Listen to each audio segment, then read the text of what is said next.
دیکھیں جو سی O D ہوا تھا دو پارٹیز کے درمیان، بڑی پارٹیز ہیں ملک کی،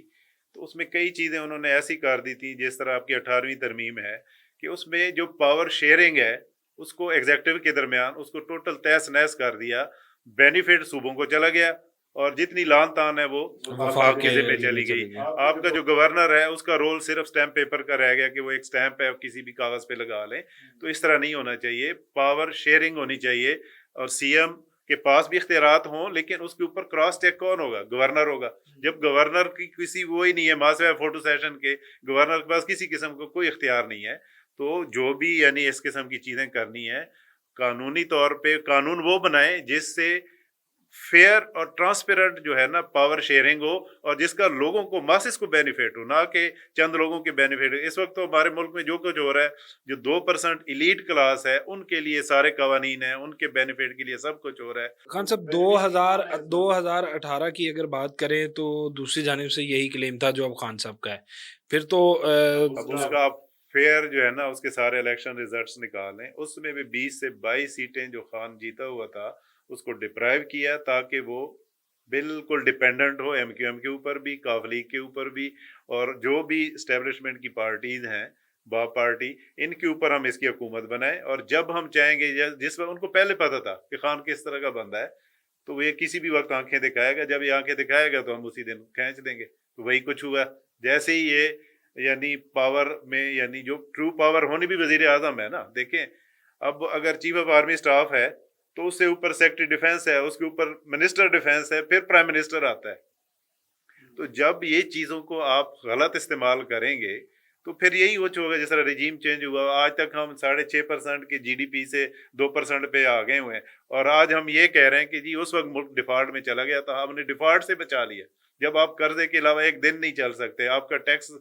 جو ہے شارٹ فال 1000 ارب پہ پہنچ گیا، دوسری سائڈ پہ آپ کہہ رہے ہیں کہ جی ہم نے ملک کو ڈیفالٹ سے بچا لیا۔ خان صاحب ایک جانب آپ نے بات کر رہے ہیں، خان صاحب بات کر رہے ہیں، آپ ان کی پارٹی کو جو ہے وہ ریپرزینٹ کر رہے ہیں، خان صاحب کہتے ہیں کہ ادارے بھی میرے ہیں، ملک بھی میرے ہیں، لیکن دوسری جانب خان صاحب کے چاہنے والے کچھ ورکرز، کچھ پارٹی کے رہنما کھلے عام جو ہے اداروں پر تنقید کر رہے ہیں، جنگ کے ماحول کے اندر بھی انتہائی ایک آپ کہہ لیں کہ منفی پروپیگنڈا کیا گیا، خان صاحب کی طرف سے کیوں نہیں روکا جا رہا؟ بلکہ ان کے اکاؤنٹ سے 1-2 دفعہ ٹویٹس ایسے آئے، کیا خان صاحب جو ہے ان کی سرپرستی کر رہے ہیں، یا خان صاحب کی ایکسیس میں کچھ بھی نہیں ہے، جس کا جو دل کر رہا ہے وہ خود کر رہا ہے؟ دوسرا ہے کہ میں تو پاکستان کو ریپرزینٹ کرتا ہوں، فی الحال میں کسی بھی پارٹی کو ریپرزینٹ نہیں کر رہا۔ دوسرا ہے کہ آپ نجم سیٹھی کا وہ دیکھ لیں کہ 6 کو جو ہے نا ملاقاتیں ہوئی ہیں، اور ٹوٹل جو اینٹی انڈیا بیانیہ بنایا گیا ہے وہ اگر دیکھ لیں تو پی ٹی آئی کے جو لوگ ہیں جس کو ہم ڈیجیٹل دہشت گرد کہہ رہے تھے، اب D G I S P R نے خود کہہ دیا کہ یہ ہمارے ویریئر ہیں، انہوں نے جو ہے نا بڑا پازیٹیو رول کیا، ہم ان کے تھینک فل ہیں۔ اگر انہوں نے کوئی نیگیٹو چیز کی ہوتی، دیکھیں دوسرا وہ اداروں کے اوپر بات نہیں کر رہے ہوتی، اب شخصیات کی بات ہوتی ہے، پورے ادارے کی کوئی بھی بندہ بات نہیں کر رہا ہے کہ جی پورا پولیس سسٹم خراب ہے، کوئی پوری فوج خراب ہے، کوئی اریگیشن خراب ہے، فلانا۔ وہاں پہ چند جو لوگ ہوتے ہیں جو کہ اس کو ریپرزینٹ کر رہے ہوتے ہیں اور مس یوز آف پاور کر رہے ہوتے ہیں، لوگ ان پہ بات کرتے ہیں، وہ ہم مس کنسیپشن ہے ہمارا کہ کوئی پوری فوج کو کوئی گندی بات کر رہا ہے یا فوج کے خلاف کوئی بات کر رہا ہے۔ خان بھی یہی کہہ رہا ہے کہ جی فوج بھی میری ہے، ملک بھی میرا ہے، اور میں یہاں، اور اس نے ثابت کر دیا۔ دیکھیں ہم سب یہی سمجھتے تھے کہ یہ تو ایک 24 گھنٹے کیا 12 گھنٹے بھی جیل نہیں گزار سکتا، یہ تو وہ یہ ہے ایک بڑا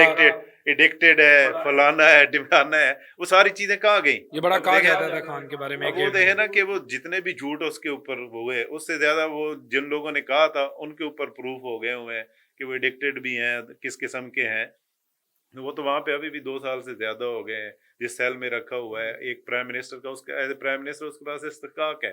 میاں صاحب یہاں پہ تھے، ہم خود گئے ہیں یہاں پہ جو ہے نا کوٹ لکھپت میں، تو ایک دن میں 100 150 بندہ ملنے جاتا تھا۔ خواجہ سعد رفیق سے ہم ملنے جاتے تھے، میں اس نون لیگ میں تھا اس وقت، سینئر وائس پریزیڈنٹ تھا کینٹ کا، تو ہم سارے جاتے تھے، لیکن وہاں پہ تو ہمیں کوئی پابندی نہیں ہوتی تھی، ہم بیٹھتے تھے، باتیں ہوتی تھی، سارا کچھ ہوتا تھا، ٹی وی بھی چل رہا ہے، اے سی بھی چل رہے ہیں، اتنی بڑی جگہ ہوتی تھی۔ اب یہاں پہ سیل میں رکھنے کا کیا مقصد ہے؟ جب قانونی طور پہ کسی کو ایک استحقاق حاصل ہے، اب کیوں ڈپرائیو کر رہے ہیں؟ وہ اس لیے اسی چیز کا ہی نیگیٹو امپیکٹ جاتا ہے، پھر لوگ آپ کے خلاف ہوتے ہیں۔ کوشش یہ کریں کہ قانون جس کی اجازت دے رہا ہے اس پہ عمل کریں،